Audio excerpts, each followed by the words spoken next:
ನಮಸ್ಕಾರ ವೀಕ್ಷಕರೇ. ರಾಜ್ಯ ರಾಜಕಾರಣದಲ್ಲಿ ಸಿಕ್ಕಾಪಟ್ಟೆ ಚರ್ಚೆ ಆಗ್ತಾ ಇದೆ. ಎಲ್ಲೋದ್ರೂ ಕೂಡ ಅದೊಂದೇ ವಿಚಾರ ಚರ್ಚೆ ಆಗ್ತಾ ಇರೋದು. ವಿಧಾನಸೌಧದಲ್ಲೋದ್ರೂ ಅದೇ ಚರ್ಚೆ ಆಗ್ತಿದೆ, ವಿಕಾಸಸೌಧದಲ್ಲೋದ್ರೂ ಅದೇ ಚರ್ಚೆ ಆಗ್ತಿದೆ, KPCC ಕಚೇರಿಗೆ ಹೋದ್ರೂ ಕೂಡ ಅದೇ ಚರ್ಚೆ ಆಗ್ತಿದೆ. ಅಷ್ಟೇಕೆ ಮಲ್ಲೇಶ್ವರಮಲ್ಲಿರುವಂತಹ BJP ಕಚೇರಿಯಲ್ಲಿ ಆರ್ ಅಶೋಕ್ ಅವರ ಬಾಯಲ್ಲೂ ಕೂಡ ಅದೇ ಚರ್ಚೆ ಆಗ್ತಿರೋದು. ಹಾಗಾದರೆ ಏನದು? ಅದೇ ನವೆಂಬರ್ ಕ್ರಾಂತಿ.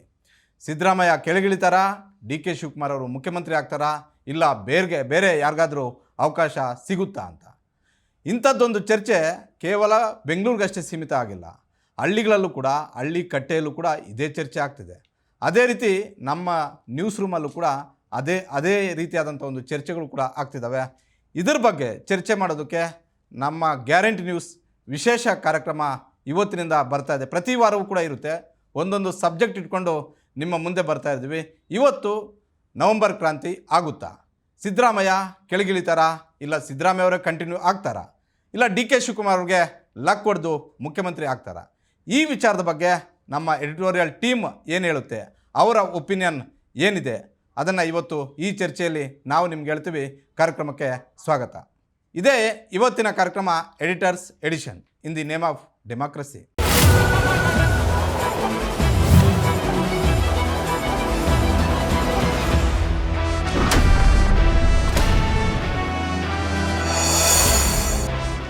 ನಮ್ಮ ಜೊತೆಗೆ ಇವತ್ತಿನ ಚರ್ಚೆಯಲ್ಲಿ ನಮ್ಮ ಇಡೀ ಎಡಿಟರ್ಸ್ ಟೀಮ್ ಇದೆ. ಗ್ಯಾರಂಟಿ ನ್ಯೂಸ್ನ ಪ್ರಧಾನ ಸಂಪಾದಕರಾದಂತಹ ರಾಧಾ ಹಿರೇಗೌಡರು ಮೇಡಮ್, ಕಾರ್ಯಕ್ರಮಕ್ಕೆ ಸ್ವಾಗತ. Thank you Maruti. ಅದೇ ರೀತಿ ಕರೆಂಟ್ ಅಫೇರ್ಸ್ ಎಡಿಟರ್ ಆದಂತಹ ಮಹೇಶ್ ಅವರಿದ್ದಾರೆ ಸರ್, ಕಾರ್ಯಕ್ರಮಕ್ಕೆ ಸ್ವಾಗತ. Thank you. ಪ್ರಿನ್ಸಿಪಲ್ ಎಡಿಟರ್ ಆದಂತಹ ರವಿನಾರಾಯಣ್ ಸರ್ ಇದ್ದಾರೆ ಸರ್, ಕಾರ್ಯಕ್ರಮಕ್ಕೆ ಸ್ವಾಗತ. ಸಂಪಾದಕರಾದಂತಹ ಸತೀಶ್ ಆಂಜನಪ್ಪ ಅವರಿದ್ದಾರೆ ಸರ್, ಕಾರ್ಯಕ್ರಮಕ್ಕೆ ಸ್ವಾಗತ. Thank you Maruti. Executive editor ಆದಂತಹ ರುದ್ರೇಶ್ ಸರ್ ಇದ್ದಾರೆ ಸರ್, ಕಾರ್ಯಕ್ರಮಕ್ಕೆ ಸ್ವಾಗತ. ಥ್ಯಾಂಕ್ ಯು ಮಾರು. ಈ ಚರ್ಚೆಯನ್ನು ನಾನೀಗ ನಮ್ಮ ಸಂಪಾದಕರಾದಂತಹ ಸತೀಶ್ ಆಂಜನಪ್ಪ ಅವ್ರ ಕಡೆಯಿಂದ ಶುರು ಮಾಡ್ತಾ ಇದ್ದೀನಿ. ಸರ್, ನವೆಂಬರ್ ಕ್ರಾಂತಿ ಆಗುತ್ತಾ? ಈಗ ಕಳೆದ 6 ತಿಂಗಳಿಂದ ನವೆಂಬರ್ ಕ್ರಾಂತಿ ಆಗುತ್ತೆ ಅಂತ ನೀವು ಸುದ್ದಿ ಹೇಳ್ತಾ ಇದ್ದೀರಾ. As A political bureau head ಆಗಿ ಮಾರುತಿ ನಿಮ್ಮ ಟೀಮ್ ಇರ್ತಕ್ಕಂಥ ಇನ್ನೊಂದು 3-4 ದಿನ ರಿಪೋರ್ಟರ್ಸ್ ಏನಿದ್ದಾರೆ ಮಾತೆತ್ತಿದ್ರೆ ನವೆಂಬರ್ ಕ್ರಾಂತಿ, ಅದು ಸಂಪುಟ ವಿಸ್ತರಣೆ ಆಗುತ್ತೋ, CM ಬದಲಾವಣೆ ಆಗುತ್ತೋ, ಅಥವಾ DK CM ಆಗ್ಬಿಡ್ತಾರೋ, ಇದೆಲ್ಲವೂ ಚರ್ಚೆ ಆಗ್ತಾನೆ ಇದೆ. ನವೆಂಬರ್ ಕ್ರಾಂತಿ, ಫಸ್ಟ್ ಅಕ್ಟೋಬರ್ ಕ್ರಾಂತಿ ಇವೆಂತು, ಅದಾದ್ಮೇಲೆ ರಾಜಣ್ಣ ನವೆಂಬರ್ ಅಂತ ಹೇಳಿದ್ರು, ಈಗ ನವೆಂಬರ್ ಕ್ರಾಂತಿ. ಈಗೇನು ಇನ್ನು 15 ಈ ನವೆಂಬರ್ ಕೂಡ ಮುಗಿದೋಗುತ್ತೆ. ಬಟ್ ಕ್ರಾಂತಿ ಆಗೋ ಲಕ್ಷ್ಮಿ ಮಾತ್ರ ಕಾಣಿಸ್ತಾ ಇಲ್ಲ. ಅಲ್ಲ, ನನಗೆ ಅನ್ಸಿದ ಮಟ್ಟಿಗೆ ಸತೀಶ್, ಈ ಕ್ರಾಂತಿ ರಾಜಣ್ಣ ಅವ್ರ ಕ್ರಾಂತಿನ ನಮ್ಮ ಮೀಡಿಯಾದವ್ರದ್ದು ಕ್ರಾಂತಿನ ಅಂತ ನೀವು ಪೊಲಿಟಿಕಲ್ ಏನು ನಮ್ಮ ಎಡ್ಡಿದಾರ ಅವ್ರನ್ನೇ ಕೇಳ್ಬೇಕು. ಇದೇ ನಿಮ್ ಸೃಷ್ಟಿನ, ಇಲ್ಲ ಅಂದ್ರೆ ಸ್ವತಃ ನಾಯಕರ ಸೃಷ್ಟಿನ, ಹೇಗೆ ಅಂತ ಬಹಳ ಜನ ಕೇಳಿದ್ದೆ ಪ್ರಶ್ನೆ, ಮಾಧ್ಯಮಗಳ ಸೃಷ್ಟಿ ಇದು ಅಂತ ಹೇಳಿ ಕ್ರಾಂತಿಯಾಗಿ ಮಾಡ್ಬಿಟ್ರು. ನವೆಂಬರ್ ಆಯ್ತು, ಡಿಸೆಂಬರ್ ಆಯ್ತು, ಹೊಸ ವರ್ಷದ ಕ್ರಾಂತಿ ಅಂತ ಅನ್ಬೇಕು. ಸಂಕ್ರಾಂತಿ. ಇದು ಕ್ರಾಂತಿ ಅನ್ನೋ ಪದ ಉಟ್ಕೊಳ್ಳೋದಕ್ಕೆ ಕೂಡ ಒಂದು ಕಾರಣ ಇತ್ತು. ನವೆಂಬರ್ ಯಾಕೆ ಅಕ್ಟೋಬರ್ ನವೆಂಬರ್ ಅಂತ ಹೇಳ್ತಿದ್ರು ಅಂದ್ರೆ, ಏನೋ ಸಂಪುಟ ವಿಸ್ತರಣೆ ಆಗ್ಬೋದು, ಪುನರ್ರಚನೆ ಆಗ್ಬೋದು ಅಂತ. ಆದ್ರೆ DK ಶಿವಕುಮಾರ್ ಅವರ ಬಣದಲ್ಲಿ ಬಹಳ ಬಲವಾಗಿ ಕೇಳಿ ಬಂದಿದ್ದೇನು ಅಂತ ಹೇಳಿದ್ರೆ, ಸಿದ್ದರಾಮಯ್ಯ 2.5 ವರ್ಷ ಕಂಪ್ಲೀಟ್ ಆದ ಮೇಲೆ DK ಶಿವಕುಮಾರ್ ಅವ್ರಿಗೂ ಒಂದು ಅವಕಾಶ ಕೊಡ್ತೀವಿ ಅಂತ. ಅಲ್ಲ, ಅದನ್ನ DK ಶಿವಕುಮಾರ್ ಅವರು ಬಹಿರಂಗವಾಗಿ ಒಂದ್ಸರಿ ಹೇಳ್ತೀರಿ ನೀವು, ಪೊಲಿಟಿಕಲ್ ರಿಪೋರ್ಟರ್ಸ್ ದಿನ ಬೆಳಗಾದ್ರೆ 9 ಗಂಟೆಗೆ ಲೈವ್ ನಿಂತ್ಕೊಂಡು ಹೇಳ್ತೀರಿ. ಇನ್ನೊಂದು ವಿಚಾರ, ಈಗ CM ಸಿದ್ದರಾಮಯ್ಯ ಒಂದು ಆಸೆ ಇದೆ ಅಂತೆ, ತುಂಬಾ ತರ ಚರ್ಚೆ ಆಗ್ತಾನೆ ಇದೆ. ಅಂದ್ರೆ ಈಗ ತುಂಬಾ ಲಾಂಗೆಸ್ಟ್ ಟರ್ಮ್ CM ಆಗಿರ್ಬೇಕು ಕರ್ನಾಟಕದಲ್ಲಿ ಅಂತ. So Devaraj Urs term record break ಮಾಡ್ಬೇಕು ಅಂತ. ದೇವರಾಜ ಅರಸು 7 ವರ್ಷ 239 ದಿನ CM ಆಗಿದ್ರು. ಈಗ ಸಿದ್ದರಾಮಯ್ಯ ಅವರು 7 ವರ್ಷ 185 ದಿನ CM ಆಗಿದ್ದಾರೆ. ಇನ್ನೊಂದು 2 ತಿಂಗಳು ಟೈಮ್ ಇದೆ. ಇನ್ನ 2 ತಿಂಗಳು ಮುಗಿದ್ರೆ ಲಾಂಗೆಸ್ಟ್ CM ಆಗ್ತಾರೆ ಸಿದ್ದರಾಮಯ್ಯ ಅವರು. ಬಿಟ್ಕೊಡ್ತಾರ? ಅಲ್ಲ, ನನಗೆ ಈಗಿರುವ ಮಾಹಿತಿಯ ಪ್ರಕಾರ DK ಶಿವಕುಮಾರ್ ಅವ್ರ ಬಣದಲ್ಲಿ ಒಂದು ವಾದ ಇದೆ, ಅದೇ ರೀತಿ ಸಿದ್ದರಾಮಯ್ಯ ಅವ್ರ ಬಣದಲ್ಲಿ ಒಂದು ವಾದ ಇದೆ.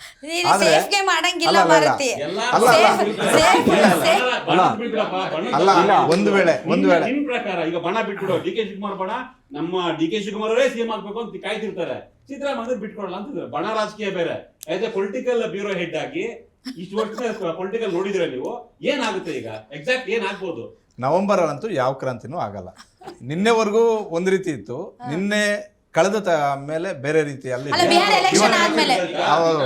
ನಿನ್ನೆ ಅಲ್ಲ. ಈಗ ರಾಹುಲ್ ಗಾಂಧಿಯನ್ನ ಸಿದ್ದರಾಮಯ್ಯ ಮತ್ತೆ DK ಶಿವಕುಮಾರ್ ಇಬ್ರು ಕೂಡ ಭೇಟಿ ಆಗಿದ್ದಾರೆ. ರಾಹುಲ್ ಗಾಂಧಿ ಅವರು ಇವತ್ತಿನ ಪರಿಸ್ಥಿತಿಯಲ್ಲಿ ತೆಗೆದುಕೊಳ್ಳುವಂತ ಸ್ಥಿತಿಯಲ್ಲಿ ಆ ವಿಚಾರದಲ್ಲಿ ಈಗ ಕಾಂಗ್ರೆಸ್ ಕಳ್ಕೊಂಡಿದ್ದೇನು ಇಲ್ಲ. ಬಿಹಾರಲ್ಲಿ 4 ಸೀಟ್, 19 ಸೀಟ್ ಇತ್ತು, 6 ಸೀಟ್ ಬಂದಿದೆ. ಅಧಿಕಾರದಲ್ಲಿ ಇರ್ಲಿಲ್ಲ. ಆಮೇಲೆ ಬಿಹಾರ ಬೇರೆ, ಕರ್ನಾಟಕ ಬೇರೆ. ಬಿಹಾರಲ್ಲಿ ಯಾರಿದ್ರು ಕಾಂಗ್ರೆಸ್ ಲೀಡರ್? ಆದ್ರೂ ಲೀಡರ್ ಕಾಂಗ್ರೆಸ್ ಬಿಹಾರ್ಗೆ ಅಲ್ಲ, ಈಗ ರಾಹುಲ್ ಗಾಂಧಿ ದೇಶಕ್ಕೆ ಎಲೆಕ್ಷನ್ ಮಾಡಿದ್ರು, ಅದು ಬೇಕಾಗಿರ್ಲಿಲ್ಲ ಅವ್ರಿಗೆ. ಅಲ್ಲ, ಬಿಹಾರದಲ್ಲಿ ಕರ್ನಾಟಕದಲ್ಲಿ ಆ ಪರಿಸ್ಥಿತಿ ಇಲ್ಲ. ಅಲ್ಲ.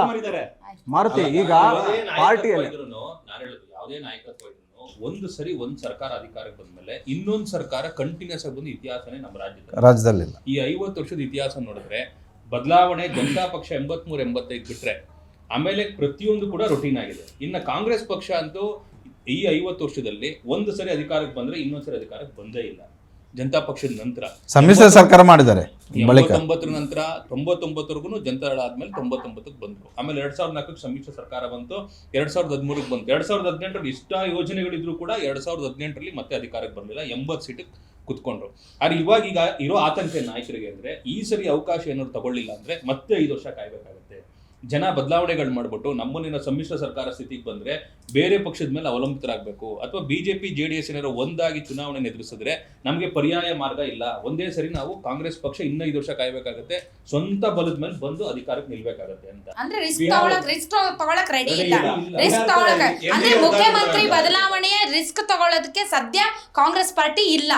ಆಲ್ ರೈಟ್, ಮಹೇಶ್ ಇಲ್ಲಿ ಆಕ್ಚುಲಿ 2023 ಎಲೆಕ್ಷನ್ ಏನು ಫೇಸ್ ಮಾಡೋದು, ಅವಾಗ ಈಗ ಏನು ಲಿಂಗಾಯತರು ಒಕ್ಕಲಿಗರು ಅಂತ ಹೇಳ್ತೀವಿ, ಲಿಂಗಾಯತರು CM ಆಗಲ್ಲ ಅನ್ನೋದು ಓಟ್ ಹಾಕಿದ ಅಷ್ಟು ಜನಕ್ಕೆ ಗೊತ್ತಿತ್ತು. ಅದು ಸಿದ್ದರಾಮಯ್ಯ DK ಶಿವಕುಮಾರ್ ಆಪ್ಷನ್ ಇದ್ದಿತ್ತು. ಅವ್ರಿಗೆ ಗೊತ್ತಿತ್ತು ಆಲ್ರೆಡಿ. ನಾವು ಯಾರಿಗೆ ಓಟ್ ಹಾಕಿದ್ರು ಕೂಡ ಕಾಂಗ್ರೆಸ್ನವ್ರಿಗೆ ಲಿಂಗಾಯತರು CM ಆಗಲ್ಲ ಅಂತ ಗೊತ್ತಿತ್ತು. ಹಾಗಿದ್ದು ಕೂಡ ಅವ್ರು ಓಟ್ ಹಾಕಿದ್ದಾರೆ ಅಂದ್ರೆ, ಮತ್ತು ಕಾಂಗ್ರೆಸ್ನಲ್ಲಿರೋ ಒಂದು ಒಪಿನಿಯನ್ ಏನಿತ್ತು ಅಂದ್ರೆ ಸಿದ್ದರಾಮಯ್ಯ CM. ನೀವು ಇಂದು ಮಾರುತಿ ಪೊಲಿಟಿಕಲ್ ಬ್ಯೂರೋ ಹೆಡ್ ಆಗಿ ಇನ್ಸೈಡ್ ಏನೇನೋ ಕತೆ ಹೇಳ್ಬೋದು, ಬಟ್ ಜನರಲ್ ಒಪಿನಿಯನ್ ಇದ್ದಿದ್ದು ಸಿದ್ದರಾಮಯ್ಯ CM ಆಗ್ತಾರೆ. ಸೊ ಸಿದ್ದರಾಮಯ್ಯ CM ಆಗ್ತಾರೆ ಅಂತಾನೆ ಕೊಟ್ಟಿರೋವಾಗ ಚೇಂಜ್ ಹೆಂಗ್ ಮಾಡಕ್ಕೆ ಇಷ್ಟಪಡುತ್ತೆ ಹೈಕಮಾಂಡ್?